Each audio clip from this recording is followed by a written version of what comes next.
Number 1, in motion of satellites necessary centripetal force is provided by।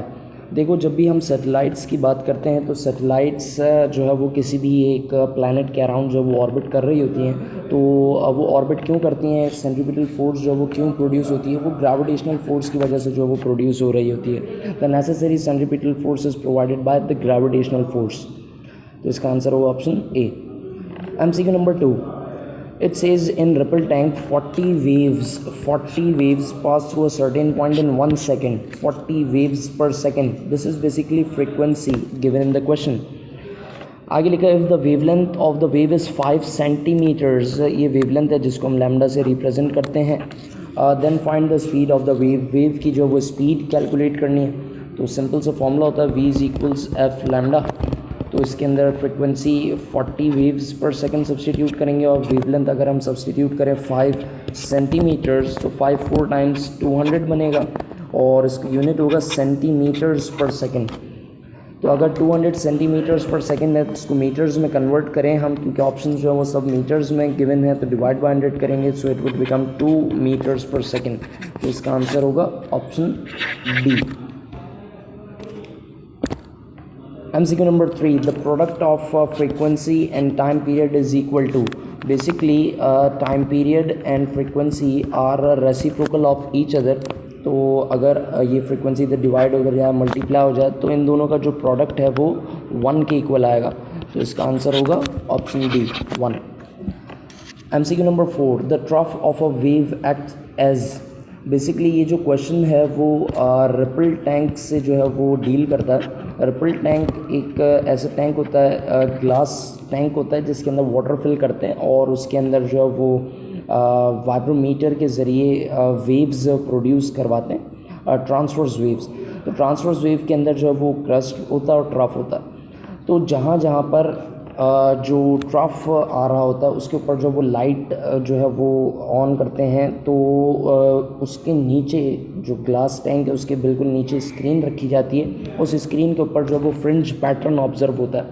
वो क्यों होता है? क्योंकि जो वेव का क्रस्ट है वो कॉन्वेक्स लेंस की तरह बिहेव करता है, सारी लाइट को कन्वर्ज कर देता है, और जो ट्रफ है वो कॉन्केव लेंस की तरह बिहेव करता है और सारी लाइट को जो है वो डाइवर्ज कर देता है। दैट्स वाई ट्रफ जो है वो कॉन्केव लेंस की तरह बिहेव कर रहा होता है। ऑप्शन ए इसका आंसर हुआ। MCQ number 5, in Doppler effect if listener move towards the stationary source. देखो जब भी लिसनर या सोर्स दोनों में से कोई भी या दोनों ही अगर टूवर्ड्स मूव करेंगे तो जो ऑब्जर्व फ्रिक्वेंसी होगी वो हमेशा ज़्यादा होती है ओरिजिनल फ्रिक्वेंसी से। सो इसका आंसर होगा option A, observe frequency is always greater than the original frequency. जब भी टूवर्ड्स मूव किया जाएगा फ्रिक्वेंसी ज़्यादा होगी। इसी तरह जब दोनों अवे की तरफ मूव करेंगे, चाहे लिसनर मूव कर रहा हो, स्टेशनरी सोर्स हो, या फिर स्टेशनरी लिसनर हो, सोर्स अवे मूव कर रही हो, या दोनों ही अवे मूव कर रहे हो, तो उस केस में ऑब्जर्व फ्रिक्वेंसी कम होती है ओरिजिनल फ्रिक्वेंसी से। MCQ number 6, refrigerator is an example of. Basically second law of thermodynamics के अंदर जो क्लॉजेज स्टेटमेंट थी वो ये थी कि बग़ैर वर्क डन करे आप जो है वो हीट को कोल्ड बॉडी से हॉट बॉडी की तरफ फ्लो नहीं करवा सकते। तो refrigerator is basically the example of second law of thermodynamics, specifically the clauses statement. सही है। और जो फर्स्ट स्टेटमेंट थी कैल्विन्स स्टेटमेंट, वो कुछ इस तरह थी कि जब जो वर्क डन है वो कंटिन्यूस वर्क डन नहीं मिलेगा जब तक कि आप कोल्ड बॉडी को जो है, क्योंकि कोल्ड बॉडी का टेम्परेचर जो मज़ीद इंक्रीज़ हो रहा होता है, तो थर्मोडायनेमिक्स को स्टडी करना ज़रूरी है। MCQ नंबर 7 को अगर आप देखें तो इसमें कह रहे हैं in a certain process 400 joule of heat energy supplied to a system and at the same time 150 joule of work. तो 400 में से 150 जूल वर्क डन हो गया, तो बाकी कितनी एनर्जी बची? तो अगर आप देखें तो 400 में से अगर आप 150 को माइनस करवा दें तो आपके पास डिफरेंस आएगा इन दोनों एनर्जीज़ का, और वो बेसिकली किसके इक्वल होगा? वो बेसिकली 250 जूल्स के जो है वो इक्वल होगा। ये अमाउंट ऑफ इंटरनल एनर्जी जो है वो इंक्रीज़ हो जाएगी। तो ये फर्स्ट लॉ ऑफ थर्मोडायनेमिक्स से डील करता है। फर्स्ट लॉ ऑफ थर्मोडायनेमिक्स की इक्वेशन अप्लाई करिए, heat energy minus work done is basically equal to internal energy, the change in internal energy. तो ऑप्शन सी इसका आंसर होगा 250 joules. MCQ number 8. The rapid escape of air from a burst tire is an example of. तो ये basically adiabatic process है जिसके अंदर heat energy जो है वो कांस्टेंट रहती है, हीट एनर्जी कंजर्व रहती है, ना हीट सिस्टम के अंदर जाएगी ना हीट सिस्टम से बाहर आएगी. तो एडियाबैटिक प्रोसेस के ऊपर जो ये काम कर रहा होता है. MCQ number 7. The bicycle pump works on the basis of. Option A इसका आंसर होगा first law of thermodynamics, because के जो बाइसाइकिल पंप है उसके अंदर जो है वो पिस्टन मूव कर रहा होता है और प्रेशर को जो है वो इंजेक्ट किया जा रहा होता है जिसकी वजह से वॉल्यूम और टेम्परेचर दोनों चेंज हो रहे होते हैं. So basically law of conservation of energy, first law of thermodynamics है ही law of conservation of energy, तो इस वजह से इसका आंसर होगा option A. MCQ number 10. Two positive point charges are placed 2 meters apart. दो पॉजिटिव पॉइंट चार्जेस हैं जिनको जो है वो 2 मीटर्स के डिस्टेंस के ऊपर रखा गया है. दो चार्जेस हैं. The electric potential at mid point, इन दोनों के मिड में जो इलेक्ट्रिक पोटेंशियल होगा वो पूछा जा रहा है. तो इलेक्ट्रिक पोटेंशियल को बेसिकली जब हम कैलकुलेट करते हैं तो पॉजिटिव चार्ज की वजह से पॉजिटिव पोटेंशियल होता है, नेगेटिव चार्ज की वजह से नेगेटिव पोटेंशियल होता है. तो अगर आप इन दोनों का पोटेंशियल कैलकुलेट करें तो वो बेसिकली फॉर्मूला आप यूज़ कर सकते हैं KQ upon R. R is basically the distance from the charge to the point at which you have to calculate the potential. तो पहले चार्ज की वजह से KQ अपॉन R और दूसरे चार्ज की वजह से भी KQ अपॉन R जब आप पोटेंशियल कैलकुलेट करोगे तो टोटल पोटेंशियल के लिए दोनों को ऐड कर दोगे. सो ये बेसिकली ऐड हो के ये डबल हो जाएगा क्योंकि सेम वैल्यू आएगी because the magnitude of the charges are same and the distance is same. तो इस वजह से दोनों सिंपल ऐड हो जाएंगे. तो added to double, option A इसका आंसर होगा. MCQ number 11. Which one of the following is an angle of projection of projectile if its range is equal to its height? Range is equal to its height. Range is equal to its height, maximum height. इन दोनों के formulas को अगर हम compare करवाएं तो V0 square sine 2 times theta upon g, ये range का formula है, ये इक्वल होगा हाइट का formula V0 square sine square theta upon 2g. तो यहाँ पर अगर आप देखें तो g से g कैंसिल हो जाएगा, V0 स्क्वायर से V0 स्क्वायर कैंसिल हो जाएगा. साइन 2 थीटा की जगह पे हम सब्सटीट्यूट कर सकते हैं 2 sine theta cos theta, because ये एक प्रॉपर्टी है that sine 2 times theta equal होता है 2 साइन थीटा कॉस थीटा के. ये प्रॉपर्टी याद रखनी है आपने. तो ये जैसे ही आप सब्सटीट्यूट करोगे इक्वल्स साइन स्क्वायर थीटा और अपॉन में 2 भी है, सही है. तो एक साइन थीटा से एक साइन थीटा कैंसिल आउट होगा, ये 2 उधर डिवाइड का इसको उधर भेज दें अगर तो ये 4 बन जाएगा, 2 टाइम्स 4 और साइन थीटा और ये वाला जो कॉस थीटा है इसको हम इधर ले आए डिनोमिनेटर में, तो sine theta upon cos theta ये जो है वो बनेगा किसके इक्वल होगा, it is basically equal to tan theta और टेन थीटा इक्वल है 4 के. तो जब आप इसका इन्वर्स कैलकुलेट करोगे फॉर कैलकुलेटिंग द एंगल तो टेन इन्वर्स 4 की वैल्यू जो है वो आपको याद होनी चाहिए, इट इज़ 76 डिग्रीज. सही है. तो इस वजह से इसका आंसर होगा ऑप्शन डी. ये वैल्यू आम तौर पे आप लोग याद नहीं करते बट ये चूँकि बुक के अंदर लिखा हुआ है, ये बुक का एक न्यूमेरिकल है फेडरल बोर्ड की बुक का, सिंध बोर्ड में भी ये न्यूमेरिकल मौजूद है.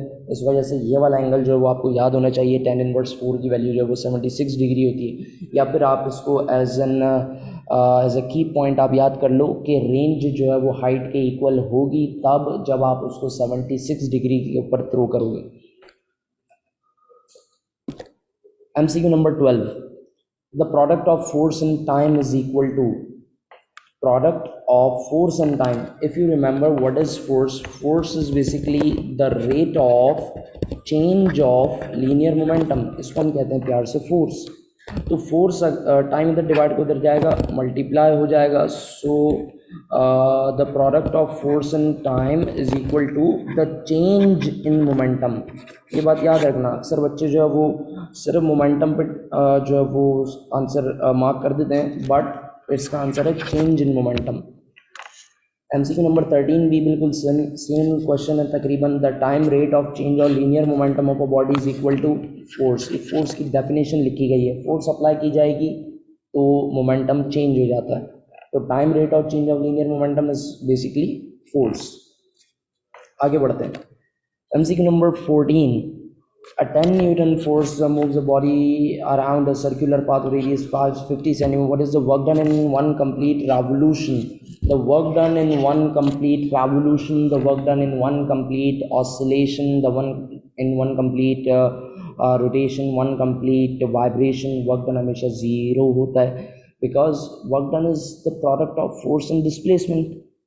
And displacement is a vector quantity. जब भी कोई एक ऑब्जेक्ट ट्रैवल करके अपनी ओरिजिनल पोजीशन पे वापस आ जाता है तो उसकी डिस्प्लेसमेंट ज़ीरो हो जाती है. और डिस्प्लेसमेंट अगर ज़ीरो हो जाएगी तो वर्क डन चूँकि प्रोडक्ट है तो वो भी ज़ीरो होगा. MCQ number 15. 3 kilogram stone falls from 20 meters high platform. When its falling speed, find its falling speed at 10 meters height. 10 meters height के ऊपर जो उसकी स्पीड कैलकुलेट करनी है. तो बेसिकली इनडायरेक्टली जो आपको हाइट गिवन है वो 10 मीटर्स गिवन है बिकॉज इक्वेशंस ऑफ मोशन जो हैं उसके अंदर जब हम हाइट की बात करते हैं तो what is height. Height is basically the vertical distance travelled by the object. तो ऑब्जेक्ट ने जो है वो 20 मीटर हाइट से जो वो ट्रैवल करना स्टार्ट किया और 10 मीटर्स की हाइट पे आपसे पूछा जा रहा है कि उसकी फाइनल वेलोसिटी जो है वो बता दो कितनी होगी. बेसिकली उसने डिस्टेंस कितना ट्रैवल करा, उसने 10 मीटर्स का डिस्टेंस ट्रैवल करा. तो हम हाइट जो वो 10 मीटर्स यूज़ करेंगे in the third equation of motion. That is 2gh is equals final velocity का square bf square minus vi square. अब चूंकि ऑब्जेक्ट जो है वो फ्री फॉल कर रहा है, इट इज़ फॉलिंग फ्रीली, तो उसकी जो इनिशियल वेलोसिटी है वो ज़ीरो कंसिडर की जाएगी. तो यहाँ पे अगर मैं ज़ीरो सब्स्टिट्यूट करूँगा तो ये निगलेक्ट हो जाएगा, कैंसिल आउट हो जाएगा. तो फाइनल वेलोसिटी आप कैलकुलेट कर सकते हैं यूजिंग दिस इक्वेशन और I can write down this as √2 times d times h. इसमें जब आप वैल्यू सब्स्टिट्यूट करेंगे square root 2 multiply by 9.8 multiply by 10, so you will get √196. 2 times 9.8 19.6 होता है. 10 से मल्टीप्लाई करोगे तो 0.1 डिजिट आगे बढ़ जाएगा, 196 बनेगा. और 196 का स्क्वायर रूट 14 के इक्वल होता है. तो 14 मीटर्स पर सेकेंड जो है इसका आंसर है option B. MCQ number 16. The area under force and displacement graph gives us work done. देखो जब वर्क डन एरिया की बात करते हैं तो एरिया जो है वो हम कैलकुलेट कर सकते हैं जो भी y एक्सिस के ऊपर क्वांटिटी और जो भी x एक्सिस के ऊपर क्वांटिटी है इन दोनों को मल्टीप्लाई करा के. अब क्वेश्चन में कह रहे हैं जो the graph is basically between force and displacement. तो आप जो है फोर्स को डिस्प्लेसमेंट के साथ मल्टीप्लाई कराओगे ना एरिया कैलकुलेट करने के लिए, तो प्रोडक्ट ले रहे हो आप बेसिकली, तो फोर्स और डिस्प्लेसमेंट का प्रोडक्ट वर्क डन के इक्वल होता है. तो ऑप्शन सी इसका आंसर है. Kilowatt hour is the unit of MCQ number 17. Kilowatt hour is the unit of electrical energy. ये बात याद रखनी है, किलोवाट आवर जो है वो कमर्शियल यूनिट होता है एनर्जी का. सही ना. MCQ number 18. ये भी याद करने की MCQ है. The food we eat in one day has about the same energy as 0.33 litres of petrol. सही है. आप 0.33 लीटर्स पेट्रोल को जितना यूज़ कर सकते हैं उतनी उससे जो एनर्जी आपको मिलेगी वो एनर्जी आप एक दिन में खाना खाते हैं ना तो उसके इक्वल होती है. MCQ number 19. One complete circle is equal to 2 pi radians. ये कन्वर्जन्स आपको याद होने चाहिए. 1 रेवोल्यूशन और 1 रोटेशन और 1 कंप्लीट साइकिल, 1 कंप्लीट सर्कल. इसके अंदर जो वो 360 डिग्रीज होते हैं and it is basically equal to 2 pi radians. 2 pi radians के इक्वल होता है. Similarly half revolution, half rotation और 180 डिग्रीज, तो ये पाई रेडियंस के इक्वल होता है. MCQ number 20.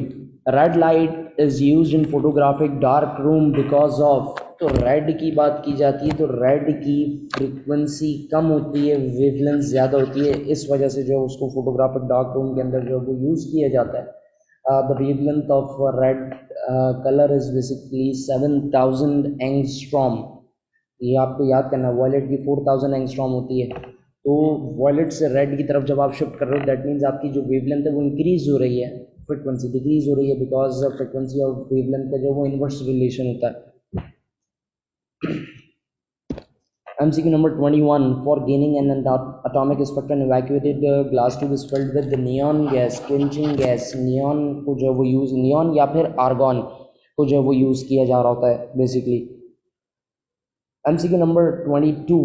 During production of X-rays, the cathode and anode are enclosed inside an evacuated glass chamber, and high DC voltage of the order of 10,000 volts is maintained.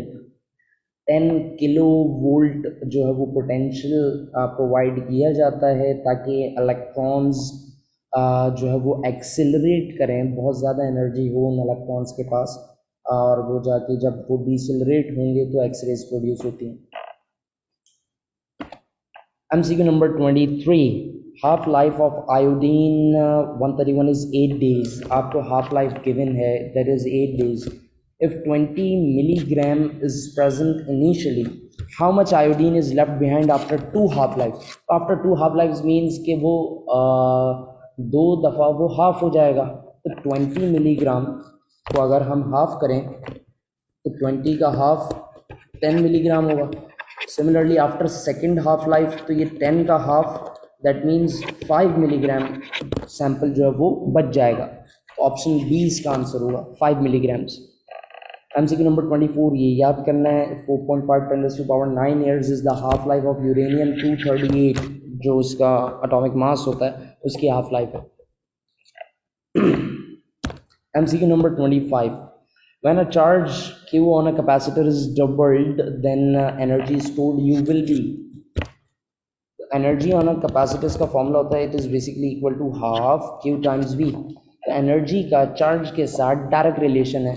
Question में जो है वो इस energy को U से represent किया है. तो अगर आप चार्ज डबल करोगे तो एनर्जी भी डबल हो जाएगी. तो 2 times U, ऑप्शन ए इसका आंसर है. MCQ number 26. By increasing area of the plates and decreasing the distance between them, the capacitance of capacitor, basically the capacitance का formula तो C equals epsilon naught A upon D. The capacitance is directly proportional to the area. That means कि अगर आप area increase करेंगे तो capacitance increase हो जाएगी. So by increasing area, the capacitance increases. Similarly, it is inversely proportional to the distance between the plates. So if you decrease the distance, capacitance increase हो जाएगी. Inverse relation है. तो decreasing the plates, तो capacitance जो है वो increase हो रही है, 2 बार increase हो रही है. तो ऑप्शन ए इसका आंसर होगा, increases. MCQ number 27. If we double the separation between 2 charges, then Coulomb's force will become. So if you remember the Coulomb's formula for the force, F equals K Q1 Q2 upon R square. It follows inverse square relation. The force is inversely proportional to the square of distance. So if you double the separation, to 2R का square, it would become 4 times R square. 2 का square जो है वो 4 हो जाएगा. तो जो force है वो बेसिकली 1/4 हो जाएगी. 1/4 इसका आंसर होगा, option D, because inverse relation. MCQ number 28. The power of an electric bulb in 1000 watt. तो पावर आपको गिवन है. It is connected to 110 power supply. ये वोल्ट्स आपको वोल्टेज गिवन है. रेजिस्टेंस पूछी जा रही है इलेक्ट्रिक बल्ब की. पावर का फॉर्मूला होता है, if you remember, P is equals V square upon R. So resistance calculate करनी है, R equals V square upon P. Upon substituting the values 110 का स्क्वायर डिवाइडेड बाय 1000, तो हमारे पास रेजिस्टेंस आ जाएगी. 11 का स्क्वायर होता है 121 और 0 है तो 2 zeros divide by 1000, so you will get the answer. It is basically 12.1 ओम इसकी जो वो रेजिस्टेंस होगी, option B. MCQ number 21, terminal voltage of the battery is greater than the EMF. Terminal voltage battery की EMF से ज़्यादा कब होगा? जब बैटरी को आप चार्ज कर रहे होगे, जब बैटरी चार्जिंग प्रोसेस में होगी, तो जो टर्मिनल वोल्टेज है वो ज़्यादा है, EMF कम है, तभी तो चार्ज हो रहा है, वरना वो डिस्चार्ज हो रहा होता, पोटेंशियल सेम होता तो भी करंट फ्लो ही नहीं करता. MCQ number 30, the temperature coefficient of semiconductor is negative because देखो semiconductor are basically non-ohmic conductors. Why they are so called non-ohmic? क्यों? क्योंकि जब उनका टेम्परेचर इंक्रीज किया जाता है, उनकी रेजिस्टेंस जो है वो कम हो जाती है, डिक्रीज हो जाती है. उनकी रेजिस्टेंस का टेम्परेचर के साथ इन्वर्स रिलेशन होता है, इसी वजह से उनका जो टेम्परेचर कोफिशिएंट है उसको नेगेटिव कंसिडर किया जाता है. सो resistance decreases upon increase in temperature, inverse relation है. ऑप्शन बी इसका आंसर होगा. Question number 31, if the length of the wire becomes 2 times to its original value and area becomes half to the original value, then the resistance of the wire. तो the resistance का formula होता है R is equals to resistivity length per unit area. Resistance is directly proportional to the length and is inversely proportional to its area. तो अगर length को double करेंगे तो resistance का डायरेक्ट रिलेशन है, रेजिस्टेंस भी डबल हो जाएगी. सिमिलरली एरिया को हाफ करेंगे, एरिया कम कर रहे हैं, इन्वर्स रिलेशन है, रेजिस्टेंस बढ़ेगी, तो एरिया को हाफ किया है तो रेजिस्टेंस डबल हो जाएगी. तो डबल 2 बार डबल होगी रेजिस्टेंस, एक बार लेंथ की वजह से, एक बार एरिया की वजह से. तो इसका मतलब है कि रेजिस्टेंस जो वो 4 टाइम्स हो जाएगी इनिशियल वैल्यू के. ऑप्शन डी इसका आंसर हुआ, 4 टाइम्स. इसी के number 32, the unit of resistivity. ये रेजिस्टिविटी का यूनिट होता है ohms metre. If you remember resistance R is equals to ऑयल अपॉन ए. अभी बताया मैंने आपको फॉर्मूला. इसमें से अगर आप रेजिस्टिविटी को अलग करें तो एरिया डिवाइड का उधर मल्टीप्लाई हो गया, लेंथ मल्टीप्लाई उधर जाके डिवाइड हो गई, ये रेजिस्टिविटी है. इस इक्वेशन से अगर आप फॉर्मूला कैलकुलेट करें, फॉर्मूले से यूनिट कैलकुलेट करें, so the unit of resistance is basically ohms, area is square meters, length is meters, meters से मीटर कैंसिल होगा, आपके पास ओम मीटर्स बनेगा. 1 kilowatt hour is equal to, 1 kilowatt hour किसके इक्वल होता है? 1 kilowatt hour is basically 3.6 10 to power 6 joules plus 6 होता है. यहाँ पे माइनस जो है वो मिसप्रिंटेड है, क्योंकि if you remember 1 kilowatt hour, so I can write down kilo is basically multiple of 1000, so I substituted the value, watt as it is लिख दिया, और आवर्स की जगह पे I can write down 3600 seconds.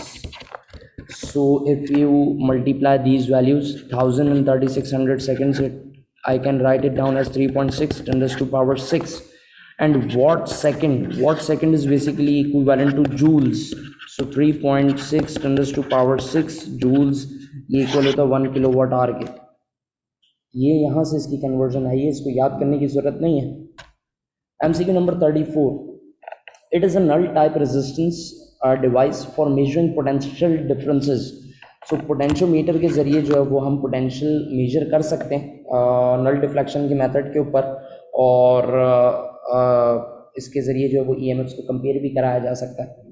तो बहुत सारे यूजेस हैं पोटेंशियोमीटर के, तो ये आपको पता होने चाहिए. So that's all for today. यहाँ पे जो है वो हमारा पास पेपर जो है वो ख़त्म हो जाता है. उम्मीद है आपको कुछ बातें समझ में आई होंगी. And if you have any problem you can contact me. Take care. Thank you very much. अल्लाह हाफिज़.